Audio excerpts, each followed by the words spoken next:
kemarahan yang sah, kemarahan yang benar, righteous anger. Jadi kalau ada yang tanya, ada tidak Pak momen di mana saya berhak marah? Ada. Yang pertama apa? Kalau kalian melihat ketidakadilan. Yang pertama. Mahatma Gandhi, Nelson Mandela, itu kan contoh-contoh pejuang-pejuang. Tadi sudah saya contohkan Pangeran Diponegoro dan sebagainya. Melihat ketidakadilan, marah dan tergerak untuk melawan, menghapuskan ketidakadilan itu. Itu yang pertama. Yang kedua, kapan Pak saya berhak marah? Marah secara naluri untuk perlindungan.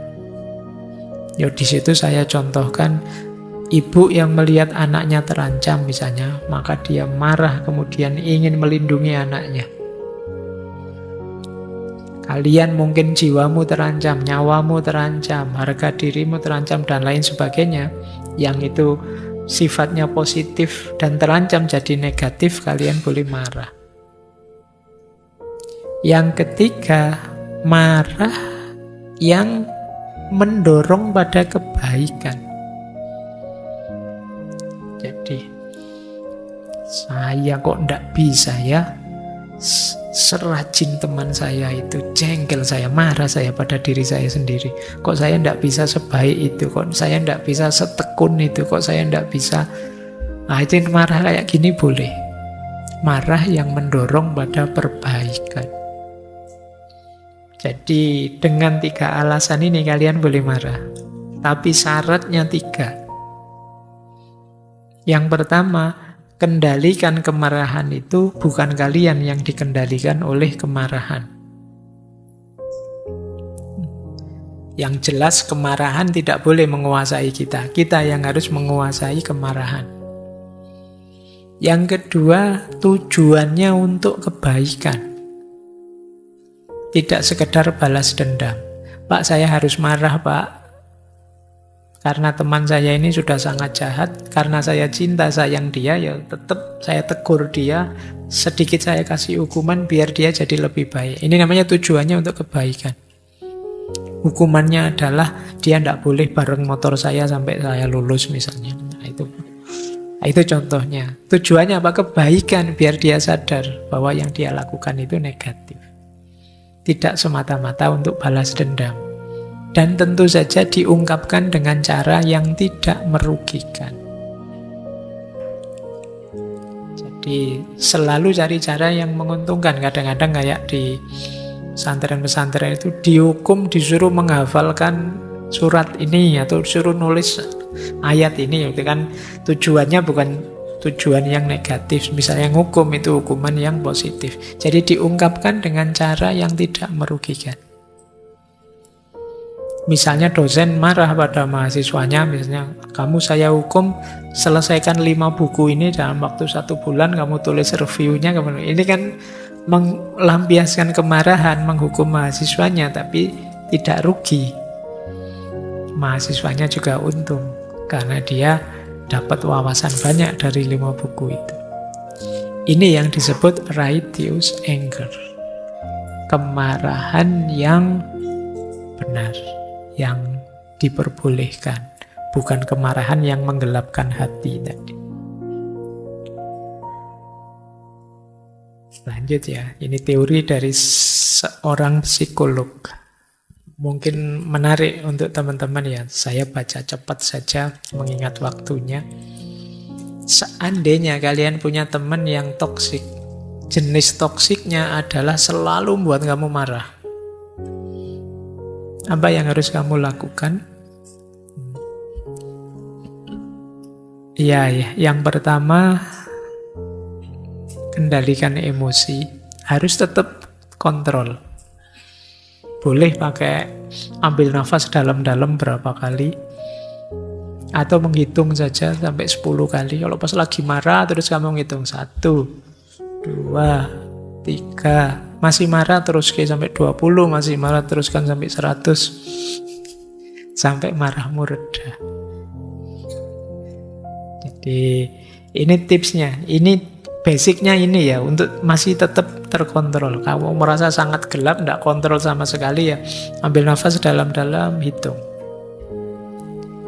Kemudian pahami sumber marah.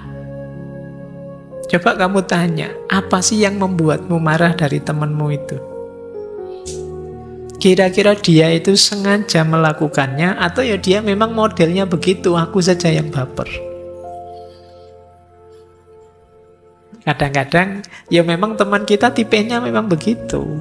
Bukan dia ingin membuat kita marah. Kita saja yang tidak cocok dengan tipe itu sehingga kita terus marah terus. Atau jangan-jangan ada hal lain. Jadi saya marah ke dia itu bukan karena dia sih, karena sayanya sendiri. Saya tiap hari kerjaan banyak, jadi tiap hari capek, tiap hari tertekan secara emosi. Kebetulan dia teman kos saya, jadi tiap hari ketemu dia jadi pelampiasan. Ternyata masalahnya di saya, bukan di dia. Nah, coba ini yang disebut, ayo kita cari sumber marahnya di mana. Kemudian tetapkan batasan itu ya, kalau memang dia masalahnya, ada hal yang teman-teman tidak suka dari dia, ya sampaikan secara asertif. Secara asertif itu tidak menuduh, menjatuhkan, tapi dengan kalimat yang tegas tapi tidak merendahkan. Misalnya, saya tidak nyaman kalau kamu seperti itu terus. Bukan kamu itu kok yo bodoh sekali jadi orang, nyusahi saya terus. Ini tidak asertif namanya.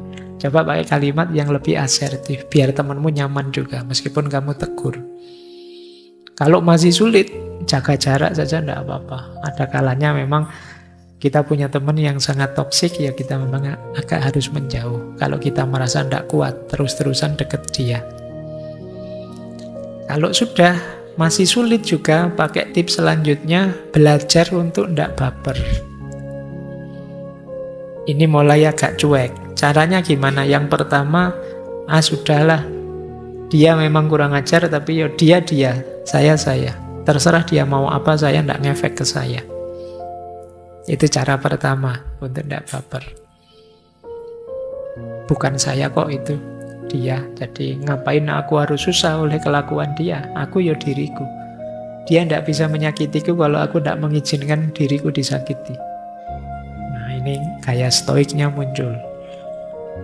Kalau masih sulit, ya ke selanjutnya. Tapi nanti yang baper juga ada model empatik. Boleh kalau kita lebih empatik, dia kok kayak gitu, ada masalah apa ya? Jangan-jangan dia juga ada kesulitannya sendiri, ada problemnya sendiri. Siapa tahu aku bisa bantu, ini kayak empatik.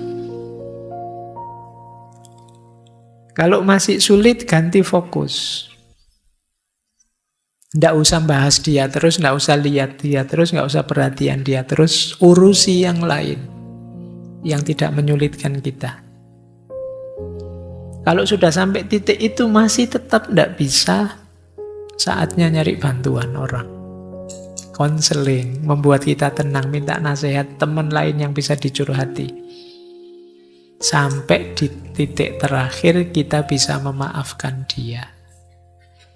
Nah, ini lebih positif kalau kita bisa sampai di yang terakhir itu. Tapi rumus-rumus tadi mungkin bisa jadi pedoman kita kalau kita sedang menghadapi teman yang selalu membuat kita marah. Baik. Masih adakah? Masih ada. Dari Maulana Rumi kita, waktunya 10 menit ya. Kata beliau menarik. Tingkatkan kata-katamu, bukan suaramu. Hujanlah yang menumbuhkan bunga, bukan guntur. Jadi, kalau kita ingin tidak membuat orang marah, tingkatkan kata-katamu. Untuk kita punya kata-kata yang berkualitas, ya kita harus meningkatkan kualitas diri kita. Bukan suara kita. Orang marah itu kan biasanya suaranya keras. Justru yang bisa berefek ke temanmu, ke saudaramu, itu bukan kerasnya suaramu, tapi kualitas kata-katamu. Hujanlah yang menumbuhkan bunga, bukan guntur.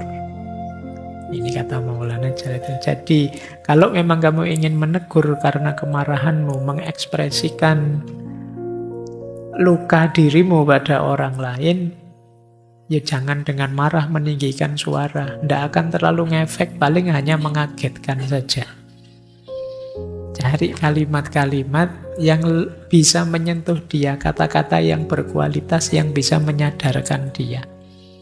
Itulah hujan yang nanti bisa menumbuhkan bunga. Ini petunjuk dari beliau Maulana Jalaluddin Rumi. Terakhir,